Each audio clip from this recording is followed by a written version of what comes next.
Hello and welcome to cross connection.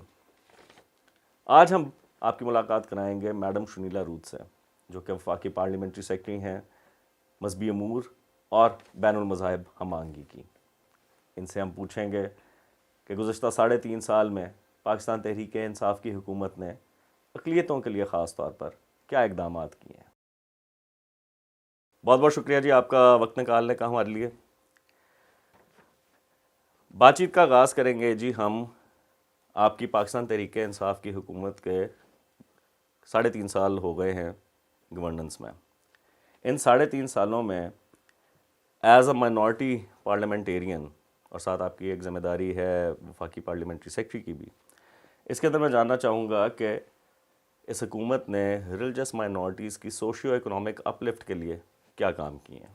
देखिए, सबसे पहले तो आशिर मैं आपकी शुक्रगुज़ार हूँ कि आज आप मुझे ऑन एयर ले रहे हैं। पाकिस्तान तहरीक इंसाफ 2018 में इक़्तिदार में आई और मैं फेडरल गवर्नमेंट में हूँ, फेडरल पार्लियामेंट में हूँ। और जैसे आपने कहा, हमने जो इंटरफेथ हार्मनी और रिलीजियस अफेयर्स की जो मैं पार्लियामानी सेक्रेटरी, उसके हवाले से अगर हम बात करें तो जो सबसे अहम काम जो हमारी वजारत ने किया वो था नेशनल कमीशन फॉर माइनॉरिटीज़ इन पाकिस्तान को कायम करना। ये आम लोग तो ये इस पे भी बड़ी तनकीद करते हैं और कहते हैं कि जी ये पहले भी था, लेकिन पहले इस तरह से नहीं था। इसमें मेजॉरिटी मेंबर्स जो हैं वो माइनॉरिटीज़ से हैं और इसमें जो हमारा चेयरपर्सन है वो भी माइनॉरिटी मेंबर है। चेला राम साहब जो हैं वो हमारे इसके चेयरपर्सन हैं। ये जो है इसके ऊपर हमने जो इम्पोर्टेंट बात है वो ये है कि हमने इसका बिल जो है वो बना लिया है और तमाम स्टेक होल्डर्स को हमने ऑन बोर्ड लिया है। उसका कंसेंसस जो है वो डेवलप हो गया है। Now it is lying with CLC। जैसे ही वो वहाँ से हाँ जी, हम इस पे आएंगे। इट इज़ पार्ट और ऑफ हाँ, द तो क्वेश्चंस ये आगे जी। एक तो ये एक NCM का ठीक है। बहुत अच्छा एक इक़दाम था जिसमें माइनॉरिटीज़ के जितने भी तहफ़्फ़ुज़ात हैं, लीगल इश्यूज़ हैं, लेजिस्लेशंस के मैटर्स हैं, और ये आपको पता है कि जब 18वीं तरमीम हुई उसके बाद माइनॉरिटी इशू जो था वो सूबों में मुंतकिल हो गया था, प्रोविंशियल सब्जेक्ट बन गया था। तो फेडरल में हमारे पास माइनॉरिटीज़ के लिए कोई ऐसी स्पेस नहीं थी जहाँ पर माइनॉरिटीज़ के इश्यूज़ को एड्रेस किया जाए। सो ये एक जगह थी जहाँ पर हमने कोशिश की कि हम माइनॉरिटीज़ के इश्यूज़ को करें। इसमें हमने, आपको पता, बड़ी मेहनत की, बड़ी कोशिश की। फोर्स्ड कन्वर्जन के ऊपर भी हमने बहुत काम किया। फिर क्रिश्चियन मैरिज जो बिल था उसके ऊपर तमाम चर्चेज़ ऑन बोर्ड थे और उसमें भी आप जानते हैं कि किस तरीके से वो भी सैबोटाज हो गया। हम उस पर दोबारा उसके ऊपर काम कर रहे हैं और मैं उम्मीद करती हूँ कि हम उसको दोबारा से इसको लेकर आएंगे। ये तो एक बातें। फिर इंटरफेथ पॉलिसी जो हमारी कैबिनेट के उसमें पड़ी है, जिसको हम कर रहे हैं, जिसके ज़रिए से हम तमाम प्रोविंशियल जो गवर्नमेंट्स हैं उनके साथ हमारा एक लाइज़ॉन होगा और किस तरीके से हम बिल्कुल निचली सतह तक हम जो एक रवादारी है और पीस बिल्डिंग है और अमन की जो बात है वो हम किस तरीके से इसको सीप कर सकते हैं। अगर हम ये कहें कि माइनॉरिटीज़ के इश्यूज़ हमने सारे रिजॉल्व कर लिए तो ये दुरुस्त नहीं होगा। This is not reality. So it's in process, अभी चल रहा है। प्रोसेस। तो सबसे अच्छा इकदाम जो हमारी गवर्नमेंट ने किया वो आसिया बीबी का था। आसिया बीबी का केस 9 साल से आपको पता चल रहा था और कोई हुकूमत उसको लेने को तैयार नहीं थी, उसको सेटल। और हमारी हुकूमत ने इसके ऊपर बड़ी फ्रंट फुट पे आके, प्राइम मिनिस्टर ख़ुद वो टीवी पे आए और उन्होंने कहा कि ये हमारी बेटी है और हमारा फ़र्ज़ है कि हम इसको बना दें। और उस बच्ची को हमने ना सिर्फ वहाँ से जब सुप्रीम कोर्ट ने ये फ़ैसला किया तो हुकूमत ने को इम्प्लीमेंट तो हुकूमत ने करना होता है ना। हुकूमत ने बड़ी मैं कहती हूँ कमिटमेंट के साथ इसको इम्प्लीमेंट किया और फिर उस लड़की को भी, आसिया को भी ऐसे मुकाम पे पहुँचाया जहाँ पर वो सेफ़ है। फिर आपने देखा यूहन्नाबाद के जो मामला थे, यूहन्नाबाद के जो मामला थे, ये भी 5 साल से लोग जो थे वो जेल में पड़े थे और हम बार बार ये बात अपने प्राइम मिनिस्टर से कहते थे। जब वो प्राइम मिनिस्टर नहीं भी थे तो मेरी खान साहब से हमेशा ये बात होती थी कि खान साहब अगर KP में वो लड़का जो था, क्या नाम था उसका, जिसको लिंच किया था, वो 8 महीने में मशाल खान। मिशाल खान, अगर उसका 8 महीने में केस रिजॉल्व हो सकता तो ये यूनाबाद के लोगों का क्यों नहीं होता। और जैसे अब हमारी हुकूमत आई, हमारी मशीनरी ने, हमारी अदारों ने इसको एक्सपेडाइट किया और वो भी हमारे सारे लोग बाहर आ गए। फिर आपको पता है ये जोसेफ कॉलोनी का जो मामला था, इसमें भी जो सावन मसीह था वो हमारी हुकूमत में उसको, ये मैं नहीं कह रही हूँ कि हम केसेस नहीं हो रहे या एवरीथिंग इज हाँ जी, रोजी, ऐसे भी नहीं है। we'll come to that जी। लेकिन the thing is there is a positive approach, there is a direction. और माइनॉरिटीज़ को, अक़लियतों को देखें, जितने भी इश्यूज़ हुए पाकिस्तान में पिछली हुकूमतों में, ख़ास तौर पर नून लीग की हुकूमत में, जितने सेटबैक अक़लियतों को हुए, उनकी आबादियाँ जला दी गई, उनके लोगों, हमारे लोगों को ज़िंदा जला दिया गया, इस तरह का ड्रास्टिक वाक़या इस हुकूमत में नहीं हुआ। अगर इक्का दुक्का वाक़यात हुए हैं तो खान साहब उस पर खड़े हुए हैं। अगर हमारे किसी वज़ीर ने या हमारी किसी लीडरशिप ने कोई ऐसी बात की है, खान साहब खड़े हुए हैं। अगर कर्क में मसला बना तो खान साहब उसके लिए खड़े हुए। अगर रहीम यार खान में मंदिर को जला दिया गया तो उसके लिए भी खान साहब ने एकदम ट्वीट किया और उसको हमने विदिन अ वीक उसको दोबारा हमने उसी शेप में, बल्कि उससे भी बेहतर फैसिलिटीज को बनाया। ठीक है। सो यानी कि काफ़ी इकदाम आप कह रही हैं कि चल रहे हैं। So coming towards process, you see, हम हर काम को तो नहीं कर सकते। जो चीज़ें बिगड़ी हुई हैं 70 साल से, उनको दुरुस्त, at least now as a minority member coming from a Christian community, not because Imran Khan is the prime minister and he is my leader, मैं समझती हूँ कि ये हुकूमत जो है इसमें इसका जो रवैया है वो पॉजिटिव है टुवर्ड्स द माइनॉरिटी। अच्छा, चलें जी, अब हम बात करते हैं, एक बल्कि 2 लेजिस्लेशंस आई पिछले साल में। One was the protection of minorities bill, the other was domestic violence against women वाला। 2 बिल्स थे, ड्राफ्ट बिल्स, दोनों के दोनों रिजेक्ट कर दिए गए। सेनेट में जो हुए थे, नहीं जी, ये दे वर पास्ट, जो एक ह्यूमन राइट्स, बल्कि दोनों ह्यूमन राइट्स मिनिस्ट्री ने आगे प्रेजेंट किए थे। वन वाज कमेटी का प्रिपेयर किया हुआ, पार्लियामेंट्री कमेटी का। नहीं आपको गलती लग रही है। जो था ना, ये प्रोटेक्शन ऑफ माइनॉरिटीज बिल जो था, this was presented in the parliament, in the senate. हाँ जी, that was the parliamentary committee का, सेनेट में था ना। हाँ जी, और वहाँ से वो आया, भेजा गया रिलीजियस अफेयर्स मिनिस्ट्री को। नहीं, मैं आपको गलती लग रही है, मैं बताती हूँ। वो बिल वहाँ गया था, प्रोटेक्शन ऑफ माइनॉरिटीज़ वाला बिल, वो प्राइवेट मेंबर बिल था। प्राइवेट मेंबर बिल था, मुझे अब याद नहीं किसका था, लेकिन it was a private member bill. उसमें कुछ लीगल इश्यूज थे, वो रिजेक्ट नहीं हुआ था। वो पार्लियामानी कमेटी ने खुद ही उसको रोका था और उन्होंने कहा था इसमें कुछ लीगल लकूनास हैं जिनको नहीं। तो फिर वो वाला बिल कौन सा था जिस पे आपके नूरुल हक कादरी साहब जो हैं वफाकी वजीर बराए मजहबी अमूर, उसमें उन्होंने प्रेस कॉन्फ्रेंस की, उन्होंने कहा कि जो बिल हमारे तक आया है, दिस इज़ कम्प्लीटली एक वेस्टर्न एजेंडा है। अच्छा, इसके ऊपर उन्होंने जो एज के ऊपर एक उठाया, वो बिल है फोर्स्ड कन्वर्जन वाला।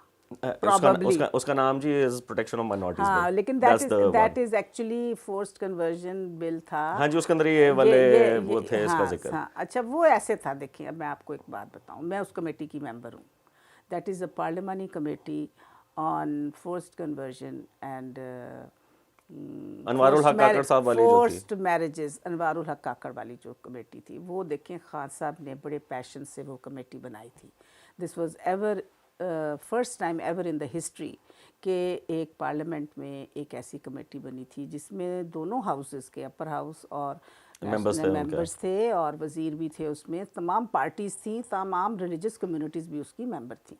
अच्छा, अब हुआ ये कि हमने उस पर बहुत काम किया और सारी कमेटी जो थी उसकी नीयत पे हम शक नहीं कर सकते। सब ने इसको रिकग्नाइज़ किया कि this is an issue and has to be dealt with. इसके ऊपर कोई बिल जो है वो बनना चाहिए। इस पे बन गई एक कमेटी और उस कमेटी ने इसके ऊपर कुछ काम किया और उन्होंने कुछ रिकमेंडेशंस लेकर आए, जिसमें 2 रिकमेंडेशंस थी। एक थी 18 साल की उम्र वाली थी और एक मैजिस्ट्रेट वाली थी। और उसके बाद वो कमेटी हो गई ख़त्म। ये जो रिकमेंडेशंस थी, ये इसके ऊपर अब बिल बनना था। बिल बना। अच्छा, उसके बाद जब मैंने तो उस बिल को नहीं देखा। मैंने उस वक़्त उस बिल को देखा when that bill was on the streets.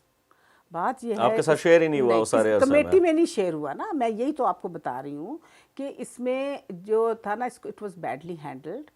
किसने किया, क्या हुआ, I don't know.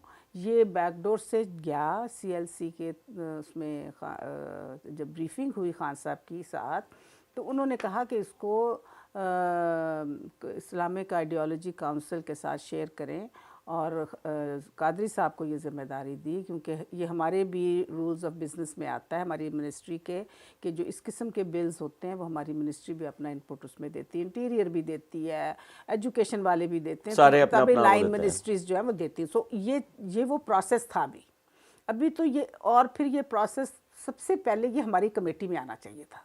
This was never thrashed out in the committee, और इसमें कुछ ऐसी बातें थी जो कि जिससे ख़राबी हो सकती थी बजाय बेहतरी के ख़राबी। मैं अब आपको आज ऑन एयर बता रही हूँ, हमारी हुकूमत, हमारा प्राइम मिनिस्टर, हमारा मिनिस्टर, हम अभी भी इस चीज़ के कायल हैं, और हम ये चाहते हैं कि ये बिल जो है ना आना होना चाहिए। लेकिन और उस हम बिल इस में पे किस काम किस्म की करें। खराबी थी? इट उसमें इज उसके ऊपर तो आपके पास सुप्रीम कोर्ट की रूलिंग्स हैं। मेरी बात सुने, उस बिल में जो सबसे बड़ा इशू था, जो इस्लामिक नज़रियाती काउंसिल ने जिसके ऊपर ऑब्जेक्शन किया, मिनिस्टर ने नहीं किया था, ये नज़रियाती काउंसिल ने किया था, और उस कमेटी ने तो इसको देखा ही नहीं। हमने तो देखा ही नहीं, मैंने तो नहीं देखा। और जिस कमेटी में वो इस्लामिक आइडियोलॉजी काउंसिल के बाद रिजेक्ट होने के बाद जब वो गया कमेटी पे गया, वो चेयरमैन भी आपको पता ना बदल गया था, वो आगे थे, क्या नाम है उनको, वो भी केपी से ही हैं हमारे जो अब नए चेयरमैन हैं, वो आगे थे, और कमेटी के मेंबर्स भी नए थे सारे। वो सब ये कहते थे कि जी हमें दिखाएं, क्योंकि हम we are new members, we want to see लेकिन दैट। उसमें तो देखें, आप कह रही हैं कि वजीर आजम साहब जो हैं उनकी पर्सनल कमिटमेंट है and he is very concerned about हाँ दिस, बिल्कुल है। But on the other hand when we see statements आपके देखिए, वो मिनिस्टर्स की हैं, वो कहते हैं ऐसा कोई वाकया नहीं होता, इक्का दुक्का वाकयात होते हैं, नहीं। सिंध के किसी एक आधे ज़िले में होते हैं, नहीं, और देखें फोर्स आप, कन्वर्जन जो देखें है वो उनकी इशू अपनी नहीं राय, है। वो उनकी अपनी राय होगी, मैं उसको उनकी राय को मैं नहीं उनको फिर कुछ उसके भी बाद कह में सकती, दूसरा एक लेकिन और मेरी अपनी ये कन्विक्शन है, और मैं ये समझती हूँ कि ये इशू है, और बिल्कुल है। हम ना सिर्फ सिंध में बल्कि पंजाब में भी है। और पंजाब में, मैं जब पंजाब असेंबली में थी, आपको पता है सना शाहिद का जो इशू था, 10 साल की बच्ची थी जिसके साथ ज़्यादती हुई, उसका बेचारी का कुछ भी नहीं बना, और भी बहुत सी बच्चियां हैं जिनके साथ ये मामलात हुए, और ये इशू है। लेकिन वहाँ पर जो नज़रियाती काउंसिल का जो मुझे पता चला है, जो मेरी इल्म में बात है, वो यही है, वो कहते थे कि ये जो है रास्ता बंद कर देगा उन लोगों का जो इस्लाम में आना चाहते हैं। इवन चाहे, क्योंकि हमारा जो इशू है ना, मेरा जो कंसर्न है वो ये है कि जो बच्चियां माइनर हैं, जिनके साथ देखिए, जो 18 साल से अबव अगर लड़की या लड़का उसके ऊपर अपना तो जी वो मजहब बिल्कुल तब्दील करता, तो हम तो उसके ऊपर कुछ नहीं कर इवन द सकते। चर्च लीडरशिप से हमारी जब बात हुई है, और बारहा इसके ऊपर बात हुई, उसमें तो हमारा कोई, उन्होंने साफ कहा, हाँ, उन्होंने कहा कि बालक अगर कोई करता हमारा उससे कंसर्न नहीं, लेकिन दिस लेकिन शुड जो बी ट्रीटेड बच्ची एज हैं, चाइल्ड रेप। हाँ, जो बच्चियों के साथ होता है, जो बच्चियों के साथ जुल्म होता है, और ये ज्यादती की बात है, ये मैं बार बार ये बात मैंने कही है, कमेटी में भी कहती थी मैंने। लेकिन वजीर आजम ने खुद वहाँ पे कराची में जामिया बनोरिया में, मेरे ख्याल में इनकी मीटिंग उस थी, बिल के लिए उन्होंने कहा है कि उन्होंने उन दोनों बिल्स के लिए, जो डोमेस्टिक वायलेंस का भी था और ये फोर्स कन्वर्जन था, उन्होंने कहा ये वेस्टर्न एजेंडा है, मैं बिल्कुल ये नहीं होने दूंगा, कोई बिल जो है इस्लाम की रूह के जो खिलाफ होगा, वो सारी चीज जो थी, it was turned into a religious matter, while it is not a religious matter. Not a religious matter, it's a social issue. ये जो इशू है, ये हमेशा बल्कि आपके वजीर आजम ने तमाम मौलाना हजरात को कहा कि जी मुझे नहीं पता था ये बिल बन रहे हैं, अगर आइंदा ऐसी कोई बात आती है तो आपने मुझे मतलब करना, this is reported in the press. वजीर आजम से जब हमने बात की पार्लियामेंट की पार्लिमानी कमेटी में, तो वज़ीर आज़म ने कहा कि नहीं, हम इस बिल को बनाएंगे, लेकिन इसमें कुछ और थोड़ी तब्दीली करनी पड़ेगी, तो हम कर लेंगे, इसको करेंगे। कैसी तब्दीली क्या है देखें, उसमें? हमने इसको माइनर इश्यूज, माइनर के लिए बनाना है। वहाँ पे 18 साल से तो देखें, ऊपर उसमें तो लोगों से ऑलरेडी देयर आर लॉज, वो भी इम्प्लीमेंट नहीं होते हैं। When you have, that is very unfortunate. हाँ जी, आप देखें, मैं आपको बताऊं, there is a child restraint marriage act in Punjab, कानून बनते रहते हैं, कानून बनने में, और ख़वातीन के ऊपर भी बहुत से कानून बने हैं, और बच्चों पे भी बहुत से कानून हैं, लेकिन the irony of the fact is के इम्प्लीमेंटेशन जो है दैट इज़ एन इशू। ये बिल्कुल आपने दुरुस्त फरमाया, और इम्प्लीमेंटेशन करने के लिए हमारा एज लेजिस्लेटर्स तो काम है बिल बनाना, ये इम्प्लीमेंट कराना ये तो फिर सिविल सोसाइटी, हमारे जो लॉयर्स कम्युनिटी है, हमारे जो जजेस हैं, they have to read it and then get it. लेकिन हमें शर्मिला इसको साहिबा, इसमें उसमें देखें अवेयरनेस करने, इस सारी चीज में मुझे ये मीडिया बताइए, के लोग हैं, आप लोगों को चाहिए कि इसको लोगों तक पहुंचाएं कि वी आर डूइंग दैट जी। इसीलिए बहुत आज अच्छा भी काम, हमारी अब आज भी हाँ। हमारा मकसद यही था कि इस पे जरा बात की जाए, हाँ। हमें पता लगे हुकूमती पर्सपेक्टिव क्या है इस पे। नहीं, लेकिन यार मैं आपको पता, मैं आपको लेकिन उसमें जब हमने पूछा, हमने I spoke to the leaderships of various denominations जो हमारी चर्च की हैं, ना कैथलिक्स, ना प्रोटेस्ट जो एंग्लिकन चर्च है, ना प्रेस्बिटेरियन वाले, वो सारे कहते हैं कि जी हमें किसी ने कंसल्ट भी नहीं किया। जबकि काउंसिल ऑफ इस्लामिक आइडियोलॉजी ने हाँ, बरोचा शरीफ के वो जो है मियां मिठू साहब, ये उनको बिल्कुल- बुला के उनकी राय के ऊपर सारा। बिल्कुल ये ठीक बात है, इसमें मैं agree तो फिर हम करती हूँ। कैसे इस चीज़ को लेकिन करें हमने उनको कहा है, हमने मेरी बात हुई है, हमने कहा जी हम चाहते हैं कि इसके ऊपर हमारी लीडरशिप को ऑन बोर्ड लिया जाए। इस पे वो अग्री किया। अपना किबला साहब ने भी और कादरी साहब ने भी। We are just looking for a time जब हम लीडरशिप को बुलाएंगे और इस मामले को हम ज़रूर सेटल करेंगे। दुआ करें कि यह हमारी हुकूमत में ये हो जाए, क्योंकि मुझे उम्मीद है कि ये ज़रूर हो जाए। दूसरा आ जाता है जी ब्लास्फेमी लॉ की मिसयूज़, जो कि आपने अभी वो मशल खान वाला भी एक रेफरेंस दिया, फिर आसिया बीबी का रेफरेंस दिया, सावन मसीह का रेफरेंस दिया। In all these cases KP में उस टाइम पे वैसे पीटीआई ही की हुकूमत थी जब ये मशल खान का वाक़या हुआ। विशाल खान, हाँ जी, उस सारे अरसे के अंदर अभी तक there has been no move to make a deterrent कि ये जो फॉल्स एक्यूजेशंस होते हैं। सावन मसीह 10 साल जेल में रहा, बाहर उसको जब किया गया 2020 में ही केम आउट। अब हमारे फॉल्स एक्यूजर के खिलाफ कोई एक्शन नहीं। आसिया बीबी के खिलाफ फॉल्स एक्यूजेशंस, उसके अलावा not just these cases, there are many cases in which people are just languishing in jails for years and years and there's nothing on ground। तो इसके ऊपर कब होगी बात? अब इन दोनों का, ये स्पेसिफिक दो इश्यूज़ की मैं अब अगर बात करूं, वैसे तो उसमें जो हम सहाफ़ी हैं उनके ऊपर भी बहुत सारे जो हैं they are also a target, और बहुत ज़्यादा इंक्रीज़ भी हुए हैं, बहुत ज़्यादा मजलिंग हो रही है प्रेस की इस मामले में। ये सारी चीज़ें, अब मैं आपको इसका ज़रा थोड़ा सा एक इंटरनेशनल कॉन्टेक्स्ट पे मैं आपसे सवाल पूछूंगा। GSP प्लस पाकिस्तान का is at stake. There is a very clear statement from the EU कि अगर आपने अपना ह्यूमन राइट्स का रिकॉर्ड ठीक ना किया, आपने ये फोर्स कन्वर्जन वाले मामले को ना देखा, आपने औरतों के हकूक़ के बारे में ना सही किया काम, ब्लास्फेमी लॉ की मिसयूज़ का ना किया, रोका, तो पाकिस्तान का $7 अरब जो है वो एक स्टेक पे आ जाती है चीज़। अमेरिका की ये रिलीजियस फ्रीडम की जो रिपोर्ट है उसने पाकिस्तान को कंट्री ऑफ पर्टिकुलर कंसर्न में डाल दिया, not just us, India also. वहाँ पे भी बहुत ज़्यादा ये सारे वाक़यात हो रहे हैं। तो इस सारे सिनारियों में what is your governments stance? क्योंकि जब आप देखते हैं कि ओवरऑल इतनी ज़्यादा चीज़ें बन रही है और ह्यूमन राइट्स ही एक मेजर फैक्टर है, देखिए, तो क्या किया जा रहा है उसके ऊपर? देखिए, अभी आपने देखा होगा जब ये सियालकोट का मामला हुआ प्रियंका का, तो उस पे हमारे प्राइम मिनिस्टर ने बहुत ये भी एक ऐसा इशू था जो ब्लास्फेमी का ही था।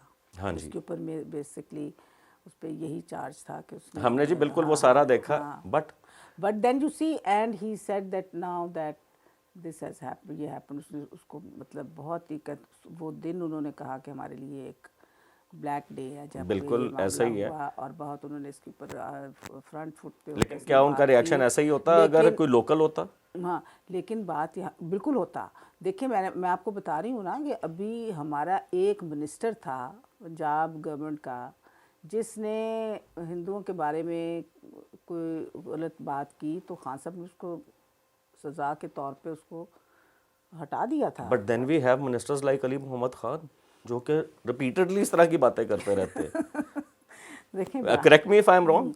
देखिए, अली मोहम्मद खान जो है उसने एक दफ़ा जो बात की उसके ऊपर उसने रिकग्नाइज भी किया, उसने माफ़ी भी मांगी, उसने ही ट्वीटेड ऑल्सो, और उसका अपना नज़रिया है। देखें, हर बंदे का अपना अपना तरीका भी अच्छा है कि एक बार बात कर दो, माफ़ी मांग लो, फिर बात कर दो। लेकिन ये है कि we don't appreciate if such things happen, हम इसको अप्रिशिएट नहीं करते, हम बात भी करते हैं, उनसे मिलते भी हैं, लेकिन द मेजॉरिटी जो होती है ना वो इस तरह की नहीं है। मेजॉरिटी लोग ऐसे नहीं हैं गवर्नमेंट में, और अगर कोई है भी इक्का दुक्का तो हमें उनको कन्फ्रंट भी करते भी हैं और करना भी लेकिन चाहिए। आपको ये इसमें लेकिन और ये जो ब्लास्फेमी का जो मामला है, देखें ये इसमें हमारी हुकूमत ने तो ये ब्लास्फेमी केसेस की मैंने बात की है ना, जिनको जिनको जो रिहा हुए हैं, ये सारे ब्लास्फेमी केसेस ही थे ना। कोट राधा किशन वाला मामला था, उस पर भी खान साहब की ने आवाज़ उठाई थी जब हुआ था, जब आसिया बीबी का केस हुआ था उसमें भी हुआ था। लेकिन देखें बात आ रही है, मैं बात कर रहा हूँ डेटरेंट की, हम उस कानून के अंदर, हाँ डेटरेंट की आप बात कर रहे हैं, उसके ऊपर भी बात हो रही है। और आप जानते हैं हमारा जो माशरा है, हमारी जो क्लाइमेट है, हमें बहुत सारी चीज़ों को देखना पड़ता है हुकूमत में रह बट के। शनीला साहिबा 2001 में काउंसिल ऑफ इस्लामिक आइडियोलॉजी ने प्रपोज किया कि जो फॉल्सली एक्यूज करे आप उसको वही सजा दे जो, हाँ 2018 में Islamabad high court and the senate special committee on human rights दोनों ने ये बात प्रपोज की। There has been no movement. देखिए बात ये है कि उस पर मुझे याद है जब वो सलामत, इस पे किसको एतराज हो सकता है कि जो झूठा इल्ज़ाम कोई लगाए उसको सजा वैसी मिलनी चाहिए, इसके ऊपर क्या क्लाइमेट की आती है, मुल्क के एनवायरनमेंट की बात? हमारे जो रिलीजियस एक्सट्रीमिज्म है, देखो आपको पता है कि इस वक्त पाकिस्तान में रिलीजियस एक्सट्रीमिज्म तो अपनी हाइट पे है और ये मामला चल रहे हैं। उसमें देखें और ये चीज़ें जो हैं हमारी हुकूमत के नॉलेज में हैं, हम इसको करना भी चाहते हैं, लेकिन we just looking for the right time and the right climate when इन चीज़ों को द पब्लिक ओपिनियन इज़ कि ये सारी चीज़ जो एक्सट्रीमिज्म का भी अभी आपने जिक्र किया, हम एक जमात का जिक्र कर लेते हैं जिसने आसिया बीबी का टाइम पे भी रिलीज़ पे पूरा मुल्क जलाओ घराओ में लगाया हुआ था, and we have seen the government capitulate हर दफ़ा। तो कैसे हम एक्सट्रीमिज्म कंट्रोल करेंगे अगर स्टेट अपनी रिट नहीं एक्सरसाइज करेगी? नहीं की, जब आसिया बीबी का मामला था तो स्टेट ने अपनी रिट कायम की थी उस वक्त। हाँ जी, उसमें काफ़ी सारे पुलिस वालों ने और आम लोगों ने अपनी जिंदगियां गंवाई, अपना इस दफ़ा भी 8 लोग मारे गए। आपको पता 3 दिन तक इन्होंने स्ट्राइक की, और लेकिन मैं उसमें उस मामले में मैंने देखा कि कोई क्रिश्चियन आबादी को हिट नहीं हुई, कोई किसी क्रिश्चियन, जब आसिया बीबी का मामला हुआ, हाँ जी, कोई कम्युनिटी के ऊपर अटैक नहीं था, उन्होंने जलाओ घड़ाओ। लेकिन ये बात तो देखें, हम बात कर रहे हैं उसकी, देखें हम एक्सट्रीमिस्ट, हम जो है ना एक्सट्रीमिस्ट ग्रुप्स, उनकी बात तो मैं नहीं करना चाहती। Is it for political interest? नहीं नो, देखिए जी मैं I want to talk does the my PTI government, does the, हाँ जी मैं आई वुड लाइक मैं टू उसी टॉक चीज़ अबाउट मैं उसी चीज़ पे आ रहा हूँ। जब उस जमात के जो आजकल रहनुमा हैं उनको जब छोड़ा गया तो सबसे पहले आपके पीटीआई के एजाज चौधरी साहब गुलदस्ता लेके गए थे उनके पास। चौधरी साहब इसलिए गए होंगे कि एक अच्छा रिलेशनशिप डेवलप किया जाए ऐसे लोगों के साथ। आपको पता है, मैं छोटी सी मिसाल देती हूँ, बड़ी आम फहम सी मिसाल है, बड़ी सादा सी मिसाल देने लगी हूँ। देखें जी, उनकी विजिट के बाद साद रिजवी साहब ने कहा we are the king makers in Punjab. बात ये है कि जब आपके एक फैमिली है ना, फैमिली में मुख्तलिफ बच्चे होते हैं, कोई किसी का कोई मिजाज होता है, किसी का कोई मिजाज, एक ऐसा भी होता है जो बहुत फटेबाज होता है और वो हर वक्त घर में रौला शरारत, तो कोशिश होती है बड़ों की कि उसको भी अपने साथ मिलाया जाए और इन हालात को बेहतर किया जाए। सो मेरा ख्याल है कि इस नज़रिए से उन्होंने कहा कि अगर ये हम साथ लेके चलेंगे तो मुल्क में बेहतरी आएगी, अच्छाई होगी, इस नीयत से। अच्छा चले, इसका ये मतलब नहीं है कि थोड़ा सा इसको भी स्ट्रीमर्स बन गए वो चले गए, तो नहीं जी नहीं, I think it was a gesture which he wanted to, it was a political gesture for political motives. ये आप उनसे पूछें, I can't speak for him. चलें, एज अ पार्टी की मैंने कहा शायद पॉलिसी से यू आर अवेयर कि किस तरीके से आगे इलेक्शंस आ रहे हैं, मनूवरिंग करने की ज़रूरत होती है।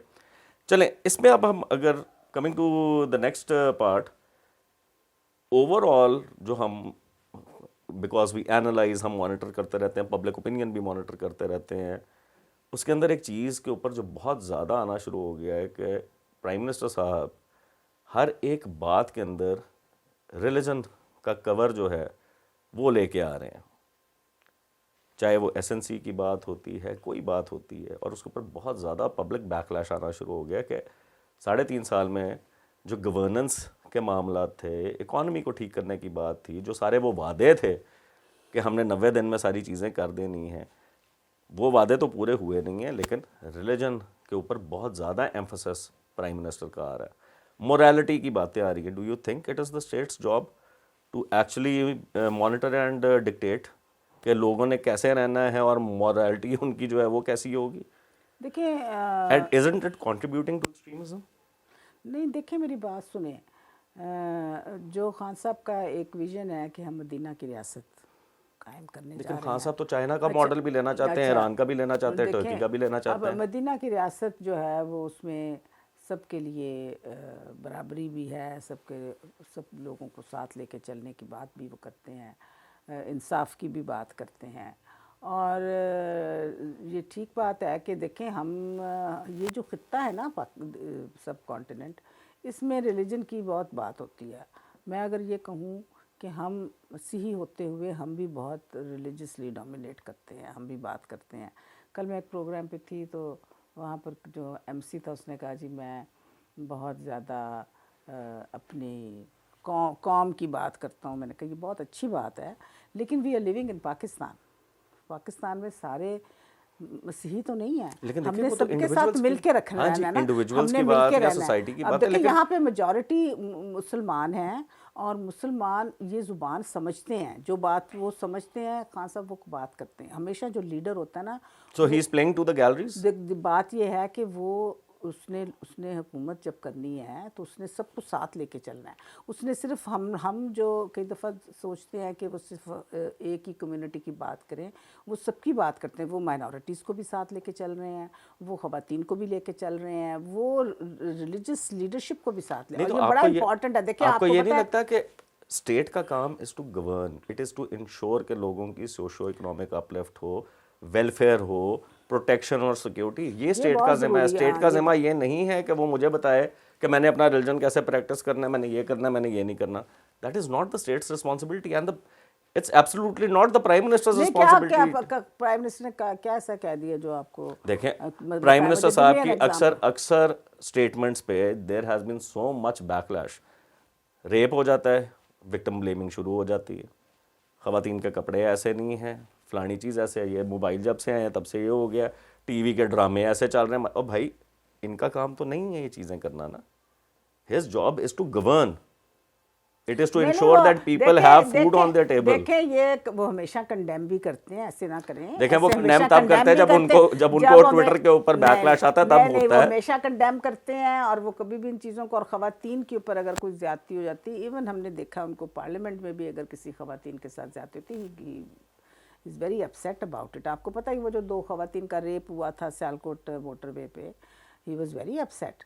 और ये जो अभी हम रेप का जो बिल लेकर आए हैं, हरासमेंट का जो बिल ख़वातीन के लिए दैट लेकर इज आए अ हैं, गुड स्टेप, दैट हाँ इज अ गुड जिसमें, हाँ इनिशिएटिव हाँ, एंड इट और वाज। उसी, हाँ उसी, और ये इन्हीं चीज़ों को रोकने के लिए वो ये बिल्स जो हैं वो लेकर आए हैं। ये डिटरेंट्स हैं कि कहाँ पर हम ऐसे मवाक़ियात को रोक सकते हैं। और जब ये जुडिशल रिफॉर्म्स जो अभी आए हैं हमारे, जो भी मुझे लॉन्च ये हुए हैं, बताइए, अच्छे इकदाम भी हो रहे हैं, एक रिलीजियस माइनॉरिटी का मिनिस्टर नहीं है आपका, नॉट वन। देखें मेरी बात सुने, मैंने आपको पहले भी बताया कि फेडरल गवर्नमेंट में जो माइनॉरिटी सब्जेक्ट था वो डिवॉल्व हो गया था। मैं जी I am not talking about minorities affairs. क्या रिलीजियस माइनॉरिटीज़ के जो 10 के 10 MNAs वहाँ पे बैठे हुए हैं, उनमें से कोई एक ऐसा काबिल नहीं है कि जिसको पोर्ट्स एंड शिपिंग, कॉमर्स, कोई और चीज़ दे दी जाती? देखिए ये तो पार्टी का फैसला होता है, गवर्नेंस हमारे प्राइम मिनिस्टर का अपना फैसला होता है, ये उनकी चॉइस होती है। इसके ऊपर मैं आई चलें डोंट थिंक ठीक है। I have any. आगे पहली जो आपने बात की शुरुआत जहाँ से आपने की, नेशनल कमीशन फॉर माइनॉरिटीज़, इसकी बात कर लेते हैं। अभी तक तो इट्स अ टूथलेस आउटफिट, लेकिन उसमें मैं ये जानना चाहूँगा कि अभी तक जितने मेंबर्स इंडक्ट हुए हैं, what was the selection criteria उनका? देखिए ये जो है ना हमारे I am talking about the minority members and specifically the Christian members. देखिए जी, क्राइटेरिया जो होता है ना वो मिनिस्ट्री के पास होता है।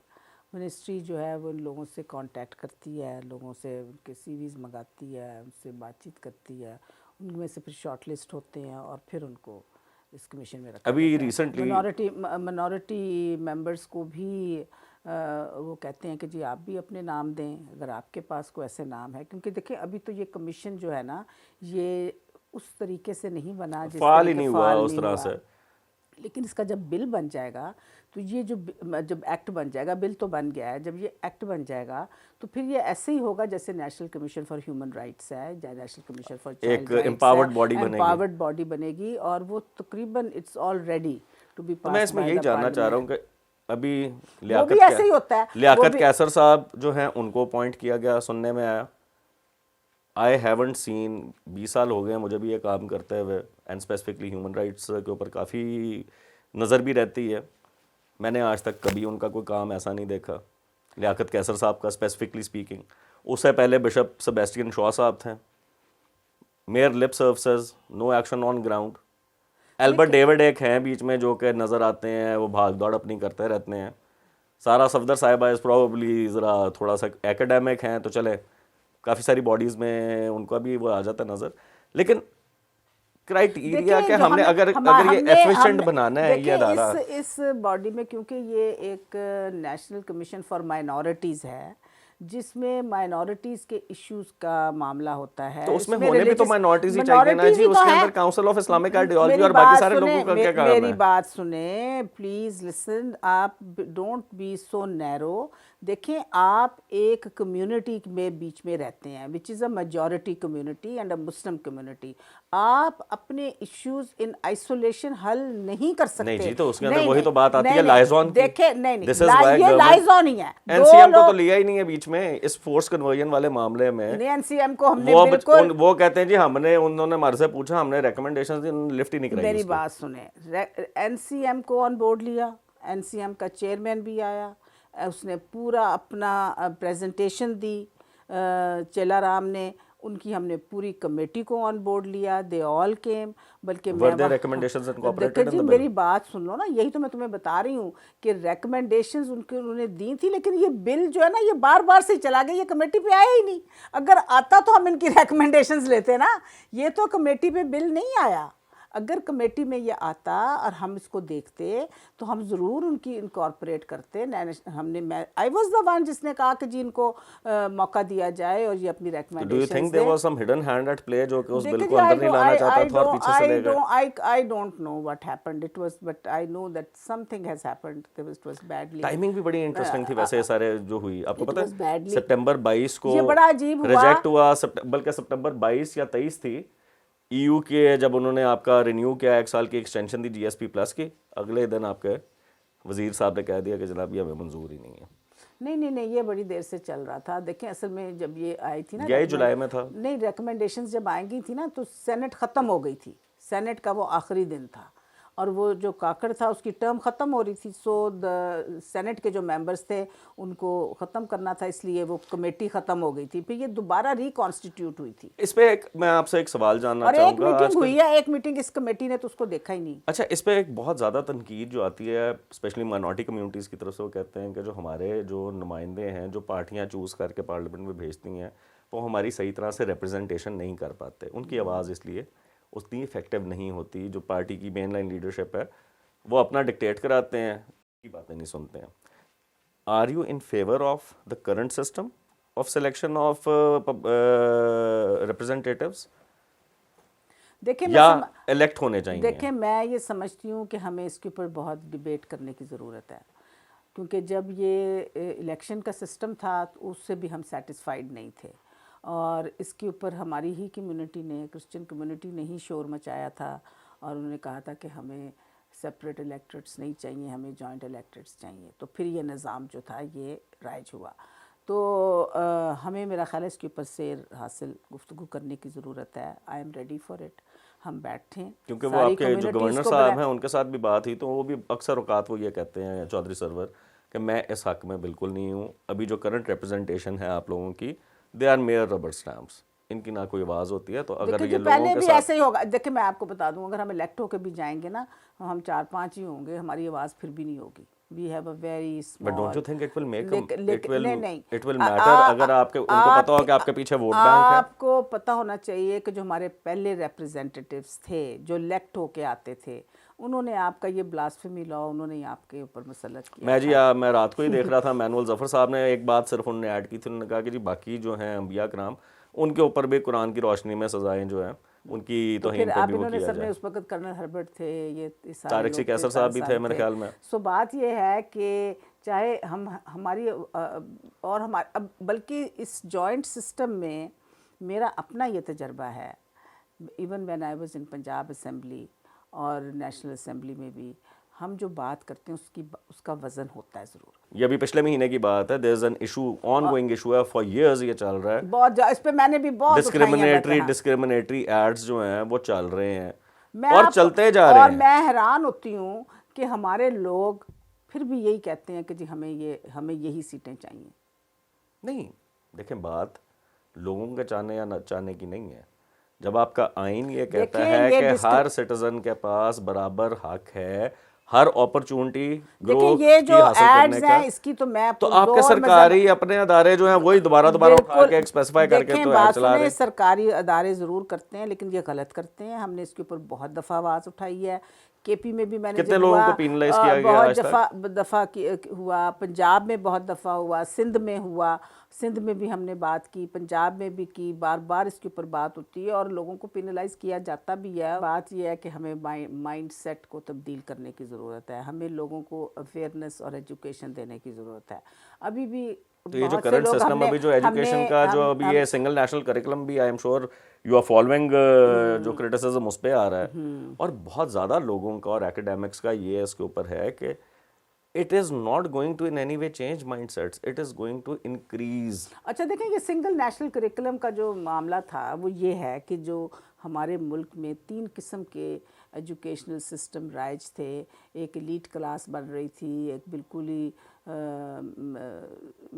लोअर मिडिल क्लास और एक बिल्कुल ही ऐसी क्लास थी जो मजहबी जिनको रंग मदरसाज और मदरसा ये उसमें। टाइप था। तो इस किस्म के 3 किस्म के वो थे और ख़ान साहब का ये विजन था कि हम एक ऐसा सिंगुलर नेशनल करिकुलम लेकर आएँ ताकि इन मदरसों को 30,000 मदरसाज हैं हमारे मुल्क में, उनको इस एम्बिट में लाना, उनको सो बेसिकली हमने उनको अपलिफ्ट करना था। हाँ, लेकिन हमने मेरे ख्याल में उल्टा काम किया कि हमने अपने जो थे जो प्राइवेट एजुकेशन थी हमने उसको उस लेवल पे लिया। प्राइवेट एजुकेशन अभी भी बहुत से ऐसे इंस्टीट्यूशंस हैं जिन्होंने नो ऑब्जेक्शन लिया है and they are using their own Oxford और कैम्ब्रिज का जो उनका सिलेबस है वो यूज़ कर रहे हैं। तो फिर सिंगल नेशनल करिकुलम की एफिकेसी का क्या हुआ? लेकिन मिनिमल, ये मिनिमम है। मिनिमम आपके पास ये होना चाहिए। उसमें ये आप ये नहीं कर सकते कि आप अपना दीनी मदरसों में आप बच्चों को बिल्कुल ही टेक्निकल एजुकेशन ना दें, उनको नहीं बिल्कुल होनी चाहिए जी, सबको एट पार होना चाहिए। तो it is one first step, इसको इसमें तरमीम की गुंजाइश है। The hand over of missionary educational institutions जो कि नेशनलाइज हुए थे 1970s में भुट्टो दौर में, व्हाट इज द स्टेटस? देखिए कुछ इंस्टीट्यूशंस तो हो गए हैं, कुछ प्रोसेस में है और अभी आपने देखा एडवर्ड्स कॉलेज का जो इशू था वो रिजॉल्व हो गया और उसमें जी गवर्नर साहब जो हैं ही वो स्टिल द हमेशा से चेयरमैन। थे, वो हमेशा से ऐसे था। It was Shouldn't it be completely handed over? It is completely handed over. जो एग्जीक्यूटिव कमेटी है उनके चेयरमैन जो हैं वो पेशावर के बिशप हैं, बिशप साहब लेकिन हैं, chairman of and the board all जिस the- तरह एफसी कॉलेज कंप्लीटली कॉलेज उन्होंने का- हैंड नहीं, ओवर किया, FC कॉलेज में भी- इनके अपने चेयरमैन होते हैं, रोटेशन होती रहती है। लेकिन It's not the governor of Punjab who's heading FC college. देखें बात This is somewhat similar, वो कनेड वाला मॉडल नहीं है, ये बन गया हुआ। ये देखें, ये मॉडल हमें पेशावर के बिशप ने कहा था कि हमें ये मॉडल दे दें और हम वो they are very Was it on his insistence के ये ऐसे ही रहे? हाँ, वो बड़े खुश हैं इस उसके ऊपर। So वो टोटल कस्टडी नहीं चाहते थे, वो कहते थे टोटल कस्टडी उनकी है। वो सिर्फ is going to be a figurehead, जो कि वो पिछले 45 साल से है, ये कोई भी नया नहीं बना।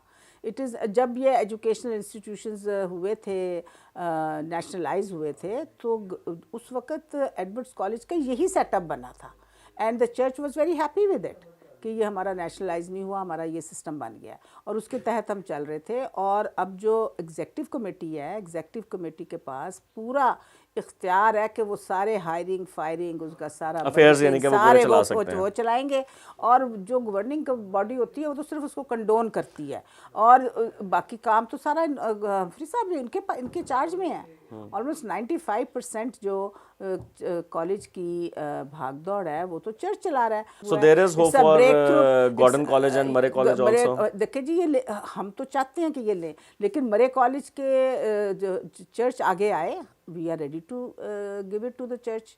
हम तो तैयार है, हमारी गवर्नमेंट तो तैयार है। गवर्नर साहब से मेरी बहुत दफ़ा बात हुई है, मुराद से बहुत दफ़ा बात हुई जो हमारे एजुकेशन मिनिस्टर हैं, वो भी इस चीज़ के लिए तैयार है। हमारे प्राइम मिनिस्टर का ये विजन है। So अभी चर्च ही नहीं आगे आ रहा? हाँ, ये खुद आएंगे आगे तो इनको मिलेगा ना।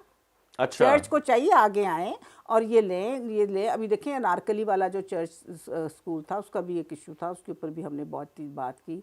फिर आपका ये जो है गोशा अमन का क्या कुछ होगा उसका भी? गोशा अमन कस्टडी उसकी वापस आएगी? गोशा अमन तो मैंने रिसेंटली, मुझे नहीं पता उसका क्या अपडेट है, लेकिन what I am hearing is कि वो तो ऐसे ही उजाड़ ही पड़ा हुआ है। हाँ जी, लेकिन उसका वो कब्जा तो उनके पास नहीं है। कब्जा किसी के पास भी नहीं है उसका ना। So the church should come forward and claim it. देखिए जी, अगर आपका ये ग्लास है और आप इसको क्लेम ही नहीं करते तो मैं तो नहीं आपको दिला सकती ना। You are the one who has to claim it. मैं तो सिर्फ आवाज ही उठा सकती हूँ कि भाई ये आशिक सही। चले जी चले जी, coming towards the end of our discussion, तब्दीली का नारा लेके आए थे आप लोग, गुड गवर्नेंस का, फाइनेंशियल प्रॉस्पेरिटी का, प्रोग्रेस का। 3.5 साल में हुआ ये है कि डाइग्रेशन आ रही है। ट्रांसपेरेंसी इंटरनेशनल की रिपोर्ट आई एम श्योर आपने देखी होगी।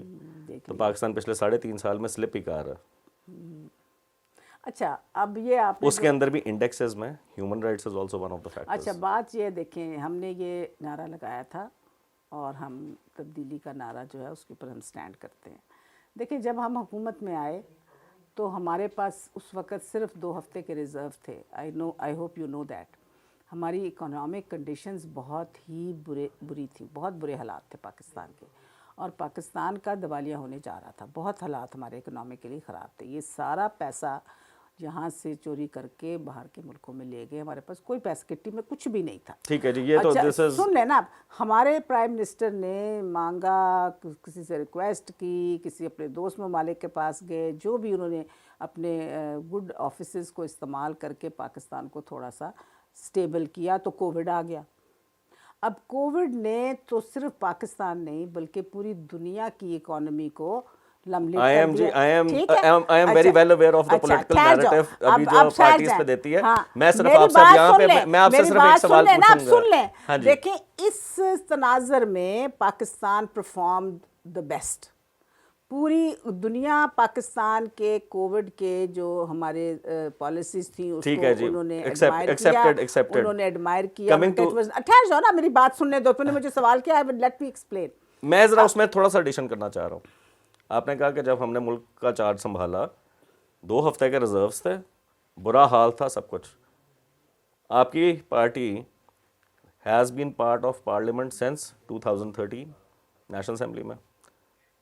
ऑपोजिशन का क्या रोल होता है? Specially a party which aspires to come into power, they form shadow governments. हर एक चीज़ पर नज़र रखी होती है, एक एक चीज़ होती है जो कि लोगों को लगा भी कि खान साहब आके कहते थे 90 दिन में यूं करके मैंने काम ठीक कर देखें, वो ठीक बात है, लेकिन शैडो गवर्नमेंट्स का यहाँ there was no policy. In fact आप देखें, मुझे ये बताएं, आपकी तो टीम ही आज तक, सारे तो आपके वो लोग हैं जो पुरानी हुकूमतों में आके ठीक करते हैं चीजें। मेरी बात सुने, कोई फरिश्ते तो हमने आसमान से तोड़ के लाने नहीं थे। दूसरी बात ये इंप्रेशन तो वैसे यही दिया गया था। पाकिस्तान में पॉलिटिक्स जो थे, पॉलिटिकल लोग थे, उन्होंने पॉलिटिक्स करनी है। Thank you so much for your time and we hope के जो आज की हमारी डिस्कशन थी वो व्यूअर्स के लिए ज़रा बेहतर एक अंडरस्टैंडिंग हो जाएगी on the government initiatives and the lakhs. और जब आप जाएंगे उनके पास वोट के लिए तो आपसे ज़रूर इन चीज़ों के बारे में अपडेट्स लेंगे। बिल्कुल, हम तैयार हैं देने के लिए। Thank you so much.